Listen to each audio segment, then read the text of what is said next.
Hello, my name's Pete, you can call me Scratch, and I love Vespas. And when I'm not riding them, I'm in here, fixing them. Anything built in here is Scratch built. Welcome to Scratch Built Garage.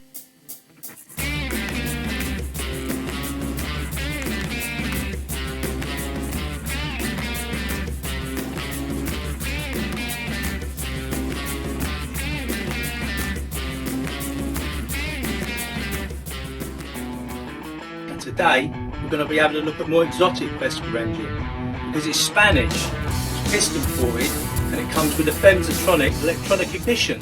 The Motovespa 160, and the induction method is not the only exotic thing about this engine.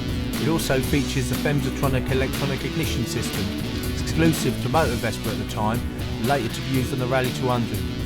Now, as Motovespa used older production parts in their machines, this engine would have probably been built from whatever was accessible in the factory at the time of production, which is why I've completely disassembled the engine, measured all the parts, and then ordered replacements.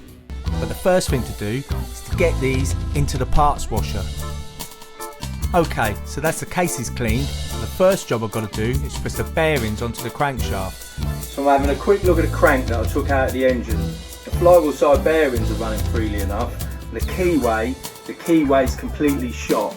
Now this is the reason I'm having to rebuild this engine. And I'm going to go ahead and put both sets of bearings onto the crank before I put this into the casing. So the way the oil seal's set up, it's critical that these bearings go on first.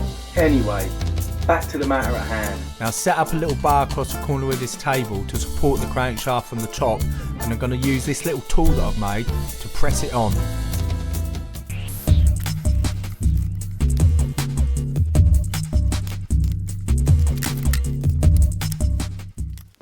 Okay, so that's a bearing pressed onto the crank.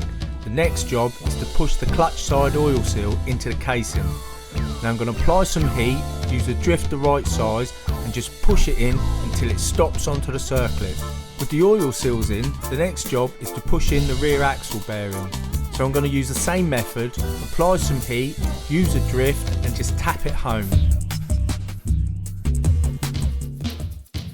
So that's the rear hub bearing in nice and snug. Next thing to do is to fit the retaining nut with its left hand thread, the circlip and oil seal, and that's all buttoned up. The next job we've got to do is drop the crank into the crankcases. Now we do this by heating up the case and just pressing the bearing in.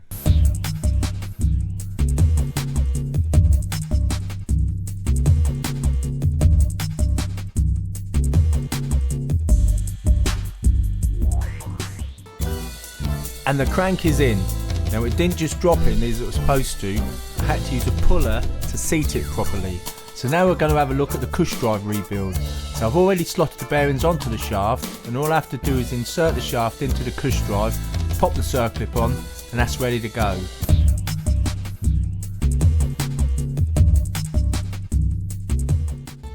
I've installed the primary drive and inserted the 21 needle rollers onto the spline.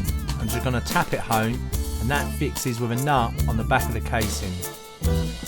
I'm just about to fit the slotted tab washer, and that fixes on like this.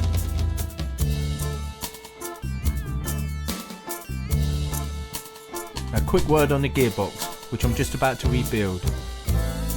If you need to rearrange your gear cogs as to which way they go on, this is what works for this bike.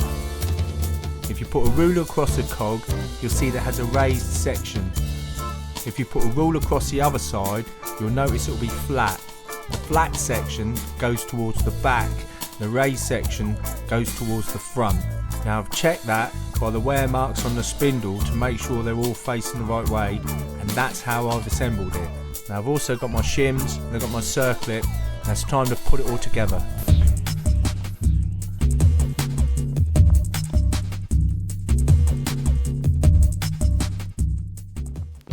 Now fitted the gearbox by using the drift on the end of the lay shaft and tapping it until it stops. I'll then put the hub nut on and wind it up until it firmly seats the lay shaft into the bearing. So I've fitted the clutch with a new woodruff key, new washer and new nut.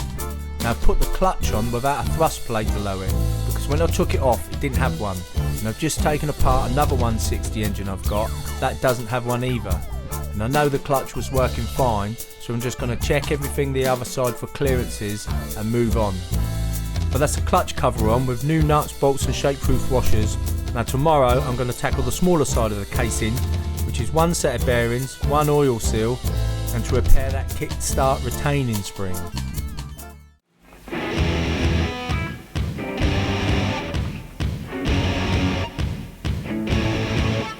So on closer inspection of this side of the cases, I've realised that the retaining spring that holds on the kickstarter cog is damaged.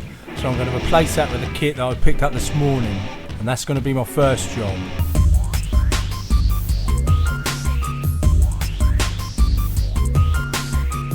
Well, that's all the bits in place, and I've just got to peel over the end of the rivets. So I've got the kickstarter retaining clip in, and I've really had to pancake those rivets to get them tight. Now I've got this set up, so all I have to do is heat up the casing and drop the gear selector bearings in.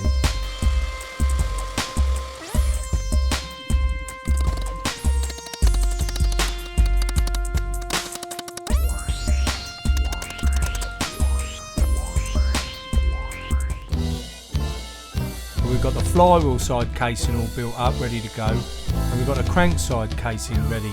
But before I close it up, just a few points on bringing the casings together. I've put some tape around the crank to protect the oil seal from catching when the cases are brought together, and I've applied some grease to the gasket faces to hold the gaskets in place.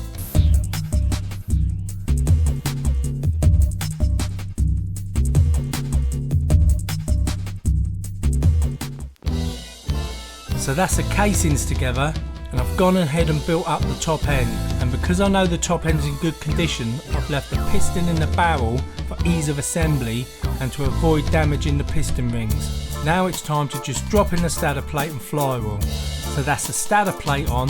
Now this is a Femsatronic electronic ignition. There's no moving parts and there's nothing you can change. And the only reason I'm rebuilding this engine is because I know this ignition system has been working perfectly. Now I've got the flywheel on, I've got the coil rigged up with a temporary earth, so now it's time to have a look to see if we've got a spark. And we got a spark! We've got a spark! Excellent! That's great news, because without that spark, this engine would be in trouble. Okay, so now I've got the hub on, we're on the final stage of the build. And here we have a totally rebuilt Motovespa 160 engine. All I have to do now is get it into the frame and see if it runs. And it's a runner. So now that everything's up and running, I just need to wire up the electrics, connect all the cables, and then we'll be able to take her for a test ride.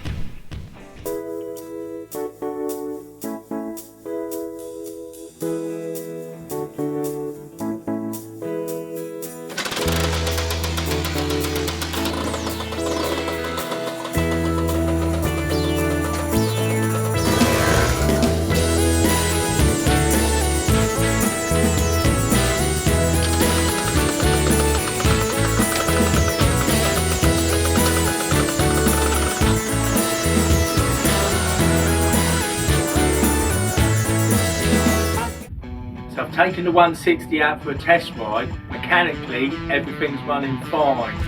No catastrophic failures yet. I am losing some power at full throttle and full gear. Now I'm thinking fuel starvation. Join me next time and we'll be taking off the car and giving it a clean. Thanks for watching Scratch Foot Garage. See ya.